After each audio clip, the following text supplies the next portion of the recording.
तरीके से आप बता रहे हैं कि पहले किसके पास कौन सा था, अब की बार किसके पास क्या है, क्या बदलाव हुआ है। तो इन सब में आपको सबसे चौंकाने वाला विभाग किसके पास लगा, सबसे चौंकाने वाली बात आपको कौन सी लगी वीरेश?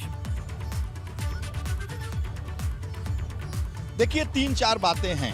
पहला तो मुख्यमंत्री के पास से जो कयास लग रहा था कि गृह चला जाएगा, नियुक्ति चला जाएगा। मुख्यमंत्री ने 17 से 22 तक गृह नियुक्ति रखा। मैं गृह और नियुक्ति की बात इसलिए कर रहा हूं कि जिसके पास गृह और जिसके पास नियुक्ति होती है उसका पूरे शासन पे जो प्रशासनिक चीजों को जानता है, जो दर्शक जानते होंगे, वो जो लोग देख रहे होंगे वो जानते हैं। जिसके पास नियुक्ति और गृह है पूरे प्रशासन पे प्रदेश के उसका कब्जा होता है सबसे ज्यादा। तो ये एक बड़ी बात है कि उनके पास है।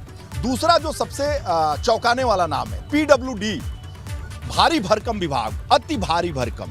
मतलब अगर विभागों के हिसाब से कहा जाए तो जिस तरीके से केंद्र में प्रधानमंत्री के बाद से गृह मंत्री होता है नंबर 2 की हैसियत से, तो विभाग में पीडब्ल्यूडी की बड़ी मांग होती है। कल्याण सिंह की सरकार में कलराज मिश्रा जो प्रदेश के अध्यक्ष भी थे, भारतीय जनता पार्टी के इसी प्रदेश के वो अध्यक्ष भी थे जी। और साथ ही साथ वो पीडब्ल्यूडी मिनिस्टर भी थे और भी बहुत सारे उनके पास विभाग थे। तो आप समझिए जितिन प्रसाद कांग्रेस से आए एमएलसी हैं और उन्हें पीडब्ल्यूडी दिया गया। और नगर विकास, और एक चीज और ध्यान दीजिएगा, एके शर्मा, अरविंद शर्मा, टॉप ब्यूरोक्रेट्स, प्रधानमंत्री के बेहद नजदीकी अधिकारी, गुजरात मॉडल को उन्होंने आगे बढ़ाया। साथ ही साथ उन्हें नगर विकास और ऊर्जा जैसा भारी भरकम विभाग दिया गया है।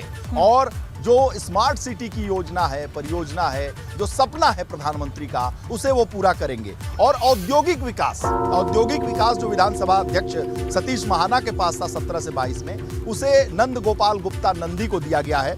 और ये भी उनका एक तरीके से प्रमोशन है, नंदी का इस बार प्रमोशन है। औद्योगिक विकास बड़ा विभाग है। औद्योगिक विकास के अंदर ही मैं आपको बताऊं कि Noida authority, greater Noida authority, Yamuna authority, और जहां आप अभी एंकरिंग कर रही हैं नोएडा अथॉरिटी, वो औद्योगिक विकास मंत्री के अधीन ही वो प्राधिकरण आते हैं। इसलिए आप समझ सकती हैं कि बहुत महत्वपूर्ण विभाग है, नंदी को मिला है।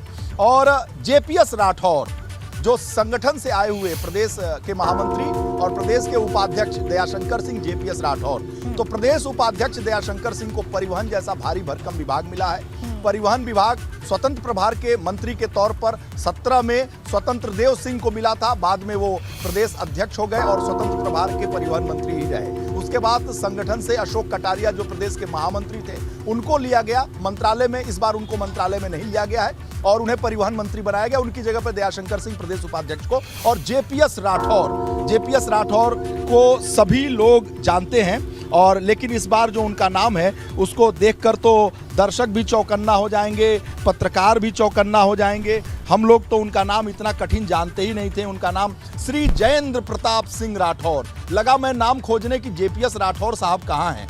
दुनिया जानती है, अखबार लिखता है, मीडिया भी उसी तरह से लिखते हैं और यहाँ पर बोलने वाले भी वही लिखते हैं। संगठन में वो ऊपर बैठते हैं, चुनाव प्रबंधन समिति के अध्यक्ष से इस बार भी। तो जेपीएस राठौर बीएचयू के वो प्रेसिडेंट रहे हैं और आईआईटी के प्रोडक्ट हैं, बीएचयू आईटी के प्रोडक्ट हैं और वो बीएचयू के अध्यक्ष रहे। और दयाशंकर सिंह लखनऊ यूनिवर्सिटी के महामंत्री और अध्यक्ष रहे जी। तो जेपीएस राठौर यानी श्री जयेंद्र प्रताप सिंह राठौर सहकारिता मंत्री बने। असीम अरुण बहुत चर्चित अधिकारी, माना जा रहा था कि कानून कुछ मिलेगा, जेल मिलेगा, लेकिन चूंकि दलित समुदाय से आते हैं उन्हें समाज कल्याण, अनुसूचित जात जनजात, समाज कल्याण रमापति शास्त्री के पास था जो दलित समुदाय से आते हैं। और पिछली बार 17 से 22 में वो समाज कल्याण मंत्री थे, अनुसूचित जात जनजात कल्याण मंत्री थे। तो उनकी जगह पर नई ब्रीड भारतीय जनता पार्टी ने जो पैदा की है, ब्यूरोक्रेसी से लाकर असीम अरुण को पुलिस कमिश्नर कानपुर को उठाकर चुनाव लड़ाया और जिताया। और साथ ही साथ उन्हें वो रमापति शास्त्री को उन्होंने रिप्लेस किया। नरेंद्र कश्यप जो बसपा में बहुजन समाज पार्टी के राज्यसभा के सांसद और इस समय भारतीय जनता पार्टी से आपने बताया कि क्या सोचकर किसे विभाग दिया गया है और क्या-क्या बड़ी बातें रही हैं, ये आप लगातार हमारे दर्शकों को समझा रहे हैं। आगे भी हम यही बातें, तमाम चीजें अपने दर्शकों को समझाएंगे। आप बने रहिएगा वीरेश। आप